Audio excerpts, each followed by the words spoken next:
বন্ধুরা দেখেন আপনাদের দোয়ায় এই যে কত সুন্দর মাছ পাইছি। এই যে সুন্দর মাছটা দেখতেছেন না?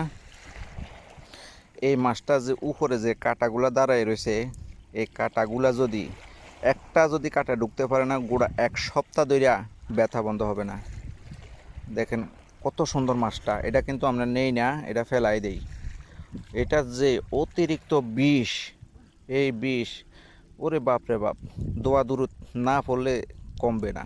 এই যে কাঁটাগুলা দেখছেন দাঁড়াই রয়েছে, কত সুন্দর মাছ না?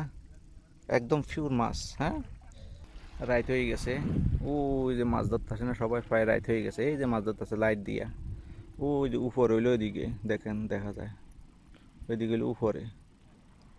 আর এই যে মাছ ধরতেছি, কত রিক্সে সাগরে নাইমা মাছ ধরতেছি, সেটা তো আর আপনাদের বলতে পারবো না। আছে লোক আছে, ওই যে লোকগুলো যেগুলো লাইট দেখা যাচ্ছে না, এগুলো হলো লোক। ওই সূর্য কিন্তু এখনো ডুবে নাই, মোবাইলের ভিতরে ডুবে নাই দেখেন, কিন্তু আমি যে দেখতে আছি ঠিকই ডুবে গেছে। এগুলো ফর্সা না, কিন্তু অন্ধকার হয়ে গেছে। নিচনে দেখেন ওই যে সাগর, ওই দিকে হইলো মাছ সাগর। কিছু দেখা যায়, কিছু দেখা যায় না। ওই যে মাছ সাগর, আকাশ একদম পরিষ্কার আছে না, মেঘলা মেঘলা ভাব। আমি মাছ ধরে নিই, মাছ ধরিয়া তারপরে কন্টেন্ট বানাইয়া সুবিধা পাই না। আমি একজন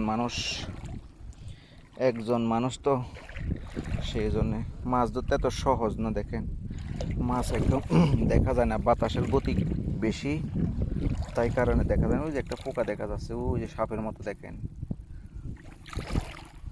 সাপের মতো। এগুলো কিন্তু কামড় দেয় না, এগুলা মনে করেন যে পায়ে বাইজে থাকে। শয়তান। ভালো থাকবেন, মাছটা দেখেন।